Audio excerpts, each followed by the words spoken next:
Hello there, welcome to the third episode of Wicked Weather Wednesday. This is a bi-weekly series in which I talk about a extreme storm event. I've mainly done tornadoes. This is the third episode where I talk about a tornado event. I will branch out eventually into other things like hurricanes, snowstorms, and then other sort of natural disasters as well. Even though I have called this Wicked Weather Wednesday, and I know like earthquakes and volcanoes don't really count as weather or anything, it's still like a natural event, so to say. But yeah, anyway, in today's video we're going to be talking about the tri-state tornado event. I don't know really what to call it. Like, do we call it an event or do we call it a situation, or do we just say tri-state tornado? Anyway, this was one of the worst tornado events in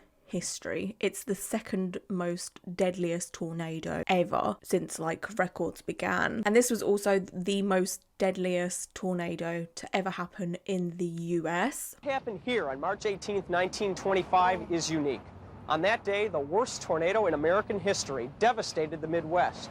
So bad was this tornado that records were shattered in virtually every category, records which still stand today. This happened on March 18th, 1925, so it's nearly 100 years ago. This tornado was on the ground for over 3 hours and it went across 3 states, which is pretty unheard of. This is a very rare case. There's a few meteorologists that have said that this is like once in 1,000-year event. So let's rewind back nearly 100 years. Obviously back then technology isn't what it is today. We're talking nearly 100 years. How many times am I going to say 100 years? In my last Wicked Weather Wednesday video, I talked about a tornado event that happened in 1980. And even back then, they struggled with tornado warnings. It was obviously a lot more advanced than it was nearly 100 years ago, but even back in 1980, they struggled. So I can't even imagine how a tornado was predicted back nearly 100 years ago, and to what accuracy. What's even crazier with this, so even if a meteorologist could predict a tornado coming, to prevent panic among citizens in the US, tornado forecasting was not practiced. So even if a meteorologist could see that a tornado is brewing, so to say, it's coming, they couldn't announce it to anyone. It was kind of kept in among meteorologists. The word tornado or twister or any kind of variation to describe a tornado was actually banned from the US weather forecasts. That is just absolutely mental. Like, nowadays meteorologists are trying so hard to predict tornadoes as far in advance as possible to warn people, and that will obviously lead to less deaths and injuries because people are more prepared. Also in 1925, television was not invented yet, and not many people owned a radio at this time also. So even if meteorologists were allowed to use the word tornado or twister that's coming, not many people would be able to get an update in real time. It's not like today where people will literally get an alert on their phone sent to them as soon as there's a tornado warning issued, or you'll see it on social media, you'll see it on the news instantly. Back in 1925, no hope. This tornado also happened in March. While tornadoes can happen in March, tornado season in America is roughly between the end of April into July. Tornadoes can happen outside of this, slot, but it's quite rare in comparison to how many tornadoes are in the end of April to beginning of July time. So naturally, you're not really expecting a tornado to come in March. There's not a lot of research with tornadoes at this time.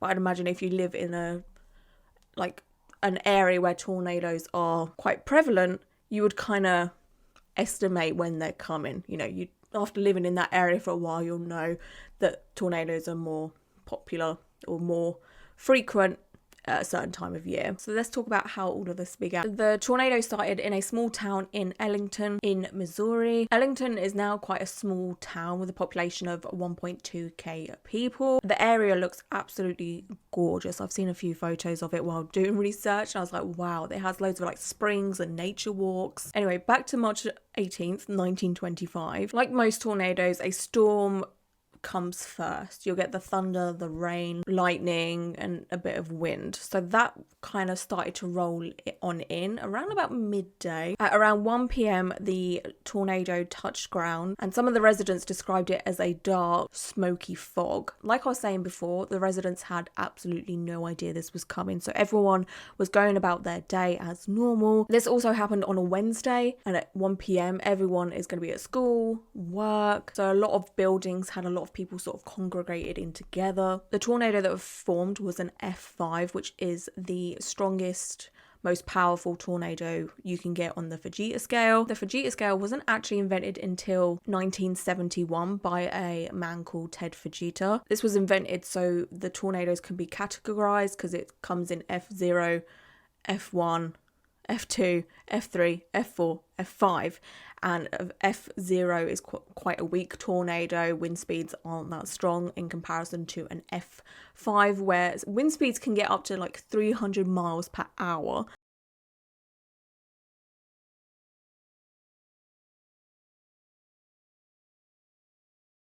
So obviously the Fujita scale was not invented yet back then, but because of records and how much damage that this tornado caused over its lifespan, meteorologists gave it an F5 at a later date. The tornado that formed in Ellington, Missouri, had wind speeds of over 300 miles per hour. I can't even imagine that strength.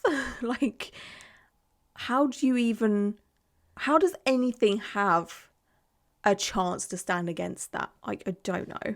Unfortunately, 90% of Ellington was destroyed. Can you imagine 90% of your hometown being destroyed in a matter of minutes? The tornado travelled between 62 miles per hour and 73 miles per hour throughout its whole journey. As the tornado travelled quite quickly, the tornado moved on from Ellington and moved northeast to another town in Missouri called Annapolis. Annapolis is a very small town currently, and we have to put into consideration back in 1925 these areas weren't as populated as they are today, but today there is only around about 400 residents, so I'd imagine Annapolis would be much smaller back then. Obviously the tornado pretty much destroyed anything it come across in Annapolis, which is just devastating. It then travelled through two more towns called Beale and then Verona. Both of these areas as of now are very low populated. When the tornado was in Beale, a few people reported that they saw two tornadoes. No one can really confirm or deny if this is the case because obviously technology isn't what it is today. If this situation was to happen today, the satellites, radars, meteorologists, storm chasers that would all be able to confirm or deny what is going on. And also everyone has a camera nowadays. Like, you literally have a camera in your pocket or in your bag at all times, so you can take a picture to confirm. But back in 1925, even though cameras were invented, not everyone had one. So it's really unclear as to whether there was two tornadoes and then the original one died out and then the new one carried on, or a second one did happen, didn't last very long, died out, and then the original carried on, or there wasn't two tornadoes.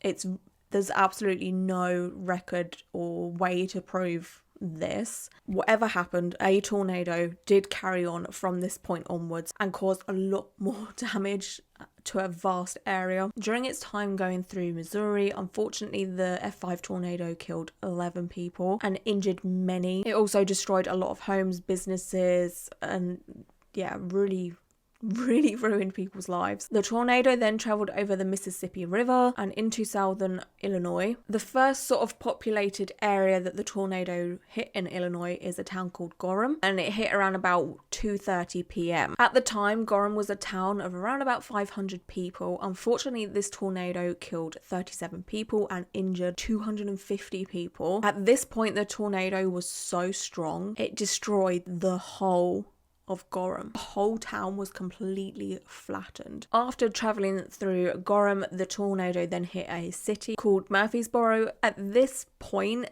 the tornado is estimated to be a mile wide. I'm trying to think of something that's a mile away from my house right now. And I'm just like, I cannot put it into perspective. I could not imagine seeing this beast coming towards me and not having any idea what's going on, how I'm going to try and be safe. It's just unimaginable. Population now of Murfreesboro is around about 8,000 people. In 1925, Murfreesboro was known as a coal shipping town. Many families resided there. It was seen as a working class town. Unfortunately, most of the damage and deaths and injuries was caused in this town. 35 people alone were killed in a railroad shop. 17 students were killed at Longfellow School, and 9 others were killed in Logan School. Christina Acey, a teacher, somehow survived. And I know I stood there with my arms spread out in order to keep children from escaping and going down. The wind was roaring, the thunder was close, and then it got dark. It was the blackest night. And then we realized, within a part of a second, I suppose, the building collapsed. And then we discovered that we were under the bricks. It happened that quickly. Again, there was so much damage caused from this tornado. A few seconds, that's all it took to level an entire community. Once the tornado had passed through the town, huge fires broke out, which is quite common with tornadoes because of electricity. Unfortunately, with the fires and people being trapped under rubble, a lot of people that survived the tornado were burnt to death. So you can imagine that you've survived this horrific event. You have, again, no idea what's going on. You're all of a sudden just under a ton of rubble. And then you think, okay, I've survived whatever this may be. And then a fire oh my God. And then a fire breaks out and then you just burn. Oh my God. The final deaths and injuries that the tornado caused, so not the fires, just the tornado caused, cannot be confirmed because of the fires. But in all, it's estimated that over 230 people died and around about 620 people were injured. The tornado then went on to a town called DeSoto. The population of DeSoto now is around about 1,800. The tornado at this point again was extremely powerful. That's normally what would happen with a tornado. It starts off quite weak, but then it does get stronger and stronger and stronger as it goes on. Sadly, 69 people were killed in DeSoto, 33 of which were students. The reason why that many students died is because the school partially collapsed, crushing a lot of students. This is the worst tornadic death toll at a single school in US history. The tornado then travelled to a town called Bush. Again, as you can probably see a pattern now, the tornado pretty much destroyed most of this town and the surrounding areas. Unfortunately, 14 people were killed here and 37 people were injured. After Bush, the tornado then travelled to a town called West Frankfort, which was a mining town. Many families lived here. The population of the town now is around about 8,000 people. A lot of the men worked in the mines, and as again this was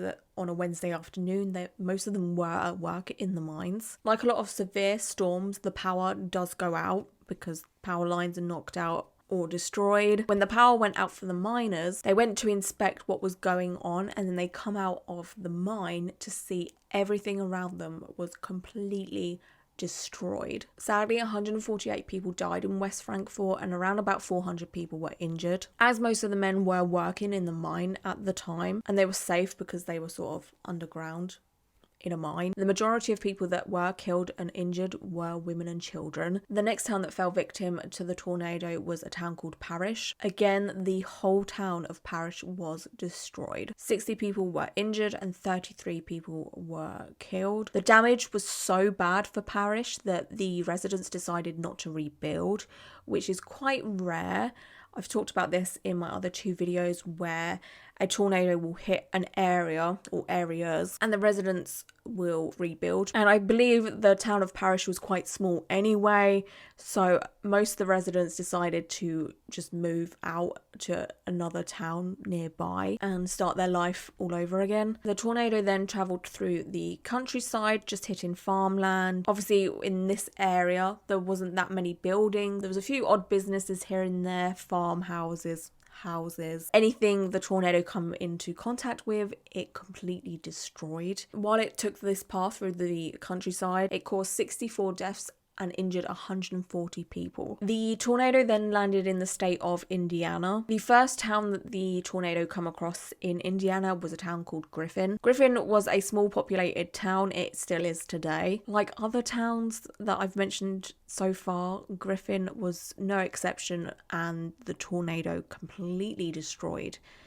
most of the town. 46 people unfortunately died and over 200 people were injured. The tornado then, oh my gosh, I feel like this is just never ending. Like, I'm sure some of you guys watching this right now are just like, oh my god, did this tornado ever quit? But yeah, the tornado, after going through Griffin, went through more countryside area, farmland, and 9 people died in this area, and there was a few injuries as well. I couldn't find the exact amount for that. After that, the tornado hit a factory town called Princeton. The tornado come across the south side of the town. The tornado essentially cut the town in half. So there was half of Princeton that was completely destroyed, and then the other half was fine. Half of the town had absolutely no idea this was going on at the time, and then the other half of the town was just in complete chaos. Luckily, the hospital was on the north side of the town, so injured people were able to be treated,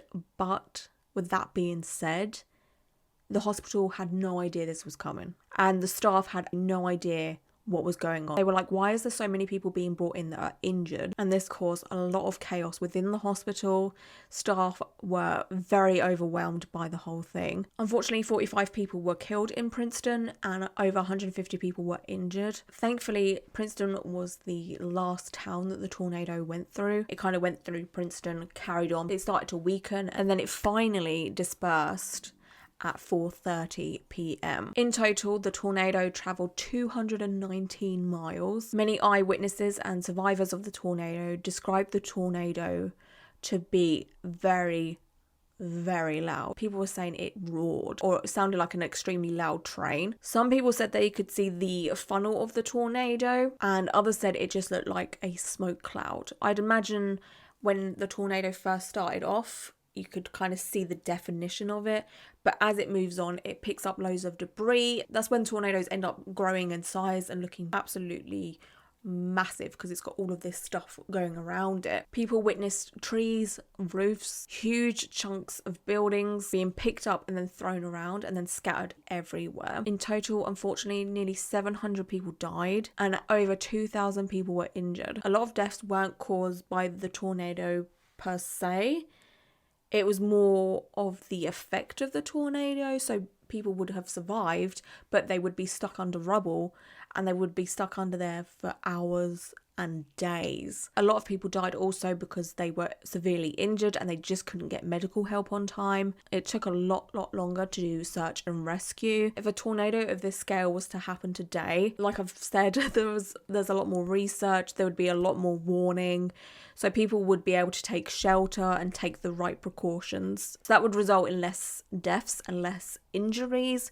So that wouldn't put as much of a strain on hospital staff and hospitals. There's also organisations now that have a huge amount of volunteers on a list that get trained to help with disasters like this. Also, hospitals are better equipped. There'll be more trained staff. All of this stuff just wasn't available back then. We also now have like sniffer dogs or trained dogs to help detect people under rubble. The community spirit for many of these towns took over, and people that survived and weren't badly injured helped as much as they could with rescue efforts. There were thousands upon thousands of businesses destroyed. I think the estimate of businesses and homes that were destroyed were around about 15,000. That number could be less or it could be more. I'd imagine more. 9 schools were also destroyed. With all the destruction, thousands upon thousands of people were left homeless. And again, 100 years ago, there wasn't the means to rehome people very quickly. Nowadays, if there is a huge tornado, a lot of temporary shelter is built. There was also a huge food shortage, and the reason being for that is a lot of grocery stores were destroyed and any food that was in there was under a ton of rubble. Also, the town of Griffin had a lot of flooding. There was a nearby river called Wabash River, and that flooded due to rain, which then led to Griffin being completely cut out from the rest of Indiana, and for days the only way you could get to the town was by boat or train. Like I mentioned before, also there was major fire outbreaks in a lot of the destructed areas. They were seen as a priority to deal with because you don't want a fire spreading and causing even more damage and destruction and injuries and deaths, so they had to be taken care of before anything else. So this delayed rescue efforts, cleanup efforts. Also, again, back nearly 100 years ago, firefighters did not have the equipment and the technology that they do today. They didn't have these huge fancy trucks with insane water pressure or anything like that. So it took a lot longer than it would today to deal with these fires. Looting was also a huge problem after the tornado dispersed. The looting from this one was mainly the residents just trying to get supplies, trying to get food. But of course, there was the select few that travelled from towns that were unaffected by the tornado. They would come in to the affected areas and then take stuff for themselves or just to sell on. Like, if you're going to travel to a destructed area, go there to help. Don't go there to make things worse. At the time, the damage cost was about $16 million. And in today's money, that would be around about $2.3 billion. That's how much damage was caused. A lot of the towns in the affected areas did make a recovery and they rebuilt, and residents chose to stay there. Most of the towns are normal again now. Obviously, it's been a long time, so any sort of destruction that did happen has been cleaned up. Buildings have rebuilt, and yeah, it's a whole intense disaster. It truly is an absolute disaster. It blows my mind that this happens on such a huge scale. So yeah, that's pretty much the end of this Wicked Weather Wednesday. Anyway, I hope you're doing very well. I hope you stay safe, and until my next video or until my next Wicked Weather Wednesday, bye.